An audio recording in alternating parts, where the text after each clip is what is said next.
Welcome back to my channel basic linguistics. आज का हमारा टॉपिक रहेगा acoustic phonetics.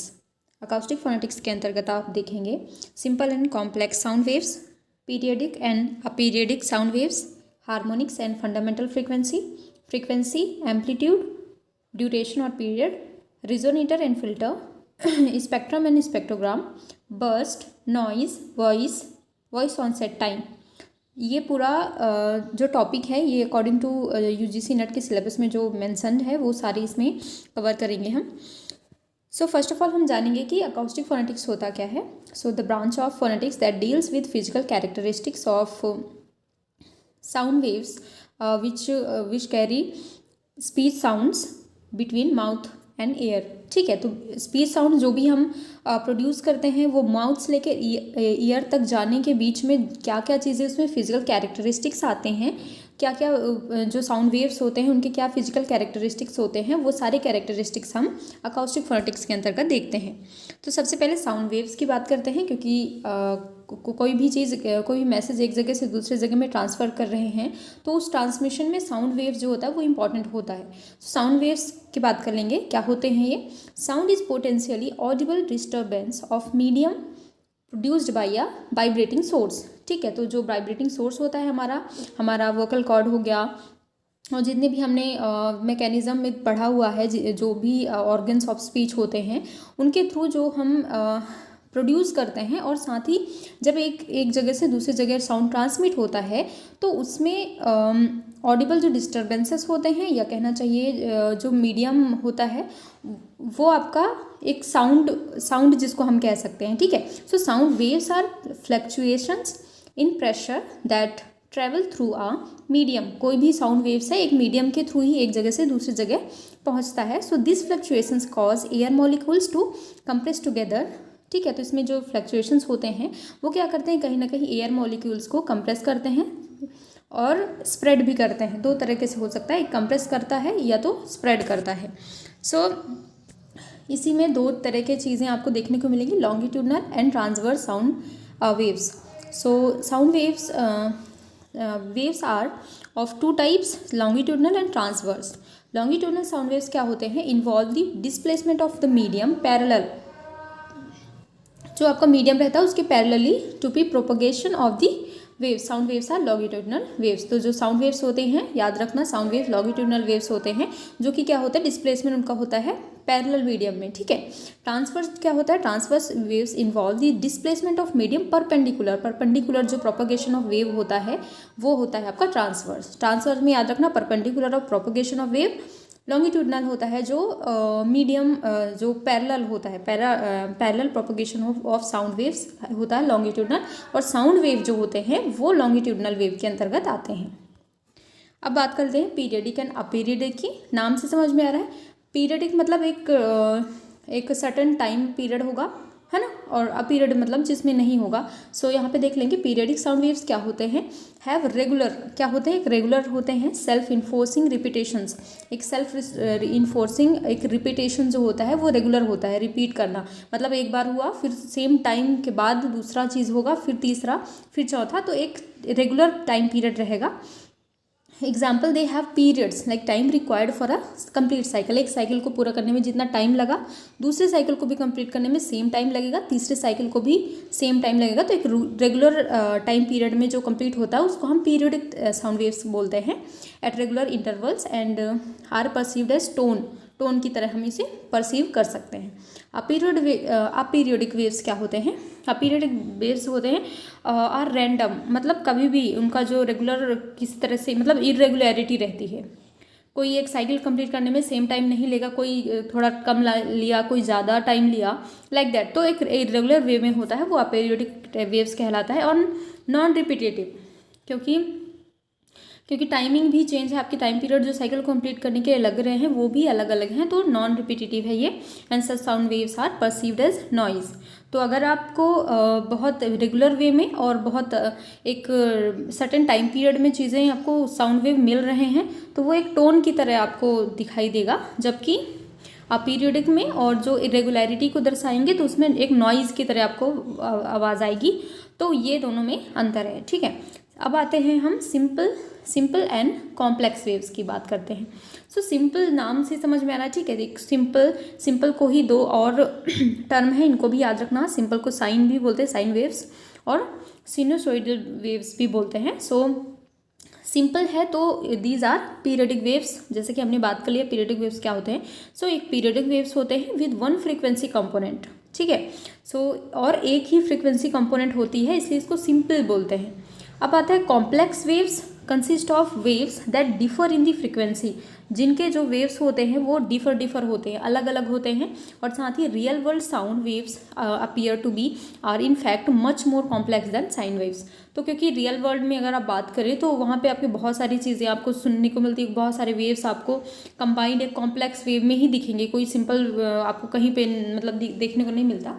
So when two or more sine wave combine they create a more complex wave, ठीक है। जब एक से ज़्यादा जो साइन वेव्स होते हैं, जो सिंपल वेव्स होते हैं, आपस में कंबाइन होते हैं तो कॉम्प्लेक्स वेव बनाते हैं। Henceforth complex waves can be decomposed into simple component waves, ठीक है। तो कैसे हम ये कह सकते हैं कि जो कॉम्प्लेक्स वेव्स होते हैं अगर उनको डिकम्पोज किया जाए, मतलब उनको आपस में तोड़ दिया जाए, तो वो सिंपल कॉम्पोनेंट वेव्स बनाती है।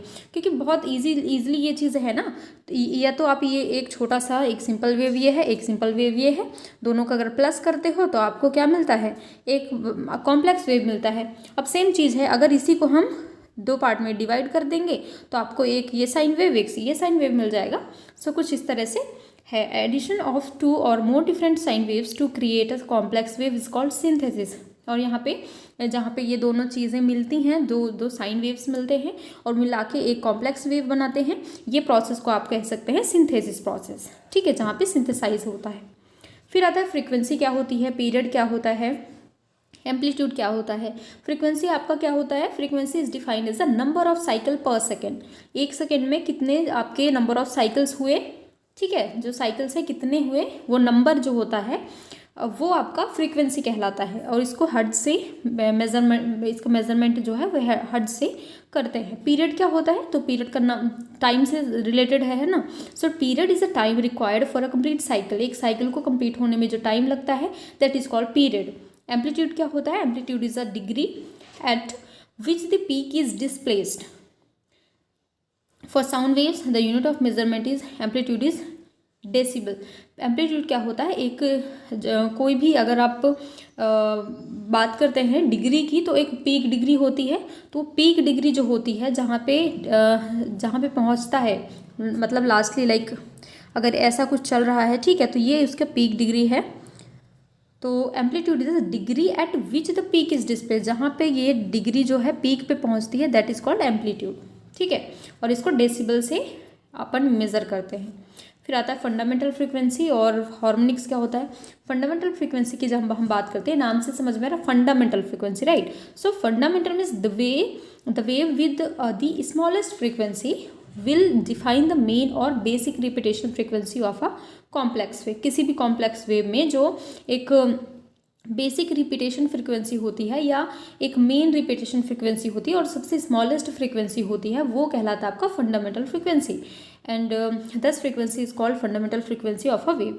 हार्मोनिक्स या ओवरटोन्स क्या होते हैं, so the sine wave frequency is present in a complex wave other than fundamental frequency are called harmonics. Harmonics are integer multiple of fundamental frequency. यहाँ से हम इसको एक रिलेशन के बेस पे समझ सकते हैं कि जो हार्मोनिक्स होता है, हम जब फंडामेंटल फ्रीक्वेंसी के जो मल्टीपल जो होते हैं उनके इंटीजर को हम हार्मोनिक्स के अंतर्गत देख सकते हैं। अब बात कर लेते हैं रिजोनेटर और फिल्टर की। सो रिजोनेटर क्या होता है, any object that contain a body of air that is set into vibration by a source is called a resonator. Resonator को कुछ इस तरह हम समझ सकते हैं, एक तरह का ऑब्जेक्ट होता है, क्योंकि आपको पता है जो साउंड वेव्स होते हैं उनको जितनी भी जो हमारे म्यूज़िकल जो इंस्ट्रूमेंट्स होते हैं उसमें यूज़ किया जाता है, राइट। सो जो रिजोनेटर होता है एक तरह का ऑब्जेक्ट ही होता है, जहाँ पे क्या होता है, वो उसकी जो बॉडी होती है वो पूरे एयर से भरी हुई होती है और वहाँ से जब हम साउंड को अगर साउंड उसमें प्रोड्यूस करते हैं, प्रोवाइड करते हैं, तो वाइब्रेशन होता है एक तरह से, तो वो एक रिजोनेटर है। And each resonator vibrates at maximum amplitude. एक रिजोनेटर, हर एक रिजोनेटर क्या करता है, वाइब्रेट करता है at maximum amplitude at a preferred specific frequency range. उसकी जो स्पेसिफिक फ्रीक्वेंसी रेंज होती है उसमें जो हाईएस्ट, जो कहना चाहिए मैक्सिमम एम्पलीट्यूड वो दे सकता है, उतना वो उसमें वाइब्रेट होता है। And this is called natural frequency. The natural frequency of a resonator largely depend on the size and shape of the resonator. तो ये डिपेंड करता है आपके रिजोनेटर की साइज और शेप क्या है, उस हिसाब से आपकी जो फ्रीक्वेंसी रेंज होगी वो बढ़ेगी और उसी प्रकार से आपका जो साउंड वेव होगा वो आपको सुनाई देगा। So the resonator acts like a filter, एक तरह से फिल्टर की तरह काम भी करता है। सो as it lets through frequencies with a greater amplitude near its natural frequency. And the vocal cord cavities, जो vocal cord cavities होती हैं हमारा, तो वो एक तरह से रिजोनेटर का ही काम करते हैं। And modify the sound waves by the vocal cord. जैसे हम वोकल कॉर्ड को ही एग्जाम्पल ले सकते हैं, हमारे बॉडी में, सबके बॉडी में वोकल कॉर्ड होता है जहाँ से हम साउंड प्रोड्यूस होता है, तो हमारा जो साउंड कहीं ना कहीं फिल्टर होके आता है। ठीक है, तो जो चीज़ें मतलब एक क्या करना चाहिए, साउंड के भी बहुत प्रकार होते हैं ना, अलग अलग तरह के, तो एक फिल्टर का काम करता है, उस हिसाब से हम साउंड कैसे भी प्रोड्यूस कर सकते हैं। तो एक तरह से रिजोनेटर का काम करता है हमारा वोकल कॉर्ड। फॉर्मेंट क्या होते हैं? Formants are frequency peaks in the output signal. जो हमारा आउटपुट सिग्नल होता है, ठीक है, जो हमें लास्ट में प्राप्त होता है, वो उसमें जो फ्रीक्वेंसी पीक होता है which is produced as a result of this shaping of the input signal by the vocal cord resonator as complex filter. तो एक तरह से हमारा जो वोकल कॉर्ड है एक कॉम्प्लेक्स फिल्टर की तरह काम करता है। जब कोई साउंड इसमें इनपुट करता है, मतलब जब एयर इनपुट होता है, उसके बाद जब हमारा वोकल कॉर्ड उसको साउंड वेव में, साउंड के फॉर्म में आउटपुट देता है, तो उसका जो फ्रीक्वेंसी पीक होता है वो आपका फॉर्मेंट कहलाता है। ठीक है, and formant frequency depend on the position of articulation. और ये किस पे डिपेंड करेगा? ऑब्वियसली अगर हम वोकल कॉर्ड की बात कर रहे हैं तो हमारा जो पोजीशन ऑफ आर्टिकुलेटर्स होते हैं उन पे डिपेंड करेगा। So the constant movement of the articulator during speech creates variable vocal cord resonator and hence variable formant. So जो कांस्टेंट मूवमेंट होता है, एक constant movement of articulator during speech creates variable vocal cord. अलग जो variables होते हैं vocal cords की, वो अलग अलग चीज़ें प्रोड्यूस करता है। और एक तो अगर वेरिएबल हमारा वोकल कॉर्ड रिजोनेटर ही वेरिएबल होगा तो हमारा फॉर्मेट भी वेरिएबल होगा। अब आता है स्पेक्ट्रम एंड स्पेक्ट्रोग्राम की बात करते हैं। स्पेक्ट्रोग्राम पहले देखेंगे, जैसा कि नाम से समझ में आ रहा है spectrogram. So spectrogram is the graphic representation, यहाँ से याद रखना ग्राफ, ठीक है, एक ग्राफिक रिप्रेजेंटेशन होता है साउंड का in terms their component frequency these plots frequency on the.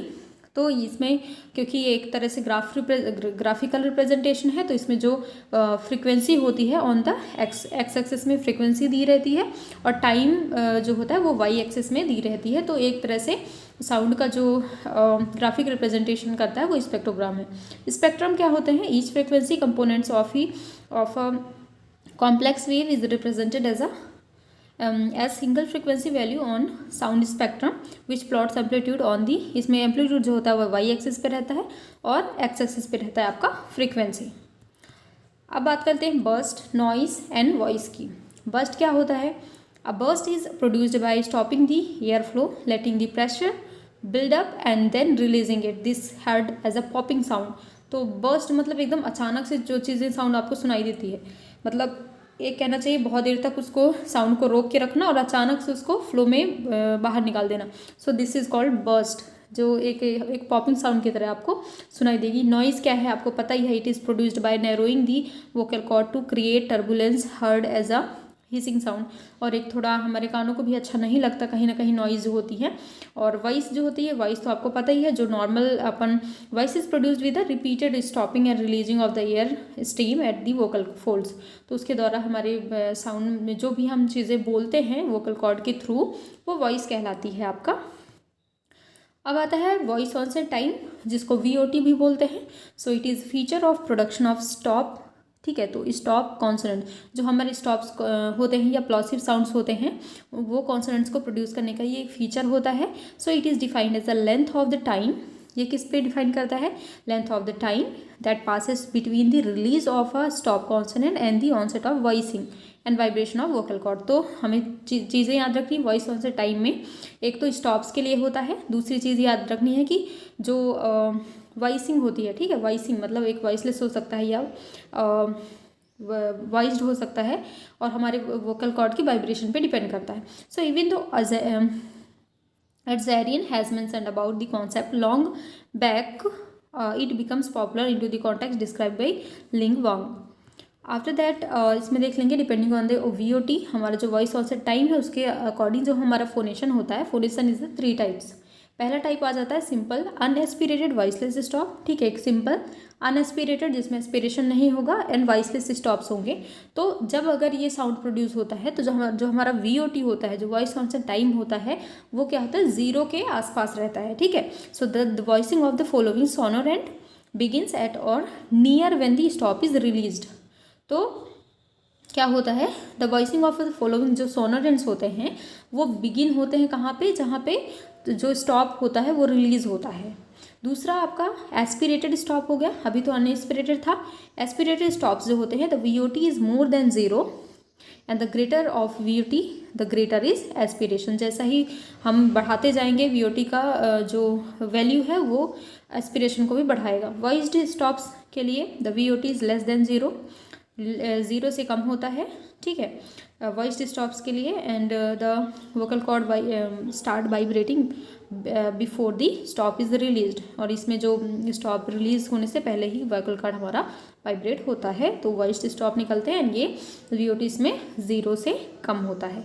तो आई होप ये सारे टॉपिक आपको समझ में आ गए होगा। ये मेंशन है अच्छे से अकाउस्टिक फोनेटिक्स के अंतर्गत, जो कि UGC नेट के सिलेबस में है और बहुत इंपॉर्टेंट टॉपिक भी है। तो छोटे छोटे चीज़ें थी, आई होप आप लोग को समझ में आया होगा। और जो भी आपको डाउट लगता है आप कमेंट सेक्शन में कमेंट करिए, और आपको PDF चाहिए तो टेलीग्राम ग्रुप का लिंक आप वहाँ से डाउनलोड कर सकते हैं PDF। Thank you so much for watching, और प्लीज़ आप लोग ऐसे ही गाइस प्यार बनाए रखिए और हमारे वीडियो को लाइक सब्सक्राइब कमेंट जरूर करें। Thank you.